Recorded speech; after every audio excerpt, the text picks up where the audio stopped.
ഇനി കണ്ണൂരിലേക്ക് പോയാൽ പയ്യന്നൂരിൽ 4 ഇടങ്ങളിൽ അസാധാരണ പോളിംഗ്. എരമം സെൻട്രലിലെ ബൂത്തിൽ 99.8% പേരാണ് വോട്ട് രേഖപ്പെടുത്തിയത്.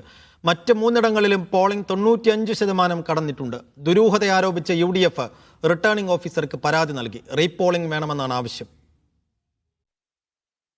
80.48% പോളിംഗാണ് പയ്യന്നൂർ മണ്ഡലത്തിൽ ഇത്തവണ രേഖപ്പെടുത്തിയത്. ഇതിൽ 142 നമ്പർ ബൂത്തായ എരമം സെൻട്രലിൽ മാത്രം 99.8% പോളിംഗ് നടന്നു.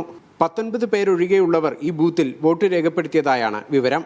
ഇതിനു പുറമെ കരുവെള്ളൂർ പെരളം ഗ്രാമപഞ്ചായത്തിൽ ഉൾപ്പെടുന്ന പെരളം, കൂക്കാനം, കാങ്കോൽ, ആലപ്പടമ്പ് പഞ്ചായത്തിലെ ഏറ്റുകുടുക്ക നോർത്തിലും പോളിംഗ് ശതമാനം 95 മുകളിലാണ്. ഈ കണക്ക് ചൂണ്ടിക്കാട്ടിയാണ് UDF ഇലക്ഷൻ ഏജന്റ് റിട്ടേണിംഗ് ഓഫീസർക്ക് പരാതി നൽകിയിരിക്കുന്നത്. 4 ബൂത്തുകളിലും റീപോളിംഗ് വേണമെന്നാണ് UDFന്റെ ആവശ്യം. നിർബന്ധമായും 90% കൂടുതൽ പോളിംഗ് രേഖപ്പെടുത്തിയ പോളിംഗ് ബൂത്തിലെ സ്വാഭാവികമായ പരിശോധന നടത്തേണ്ടതാണ് എന്ന് കേന്ദ്ര തെരഞ്ഞെടുപ്പ് കമ്മീഷന്റെ കൃത്യമായ മാർഗനിർദ്ദേശങ്ങൾ തെരഞ്ഞെടുപ്പ് ഉദ്യോഗസ്ഥന്മാരുടെ കയ്യിലുണ്ട്. പക്ഷേ പയ്യന്നൂരിനെ സംബന്ധിച്ച് അങ്ങനെ ഒരു പരിശോധന നടത്തിയിട്ട് റീപോളിംഗിന് ആവശ്യപ്പെട്ടപ്പോൾ പോലും ഒരു നീതിപൂർവമായ സമീപനമല്ല ഉദ്യോഗസ്ഥന്മാരുടെ ഭാഗത്തു നിന്നുണ്ടാകുന്നത്. എരമം സെൻട്രലിൽ വോട്ട് രേഖപ്പെടുത്തിയ 44% വോട്ടർമാർ തെരഞ്ഞെടുപ്പ് കമ്മീഷന്റെ തിരിച്ചറിയൽ കാർഡിന് പുറത്തുള്ള രേഖകളാണ് വോട്ടിങ്ങിന് ഹാജരാക്കിയത്.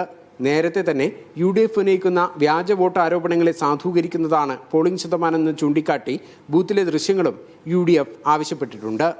മീഡിയ 1 കണ്ണൂർ.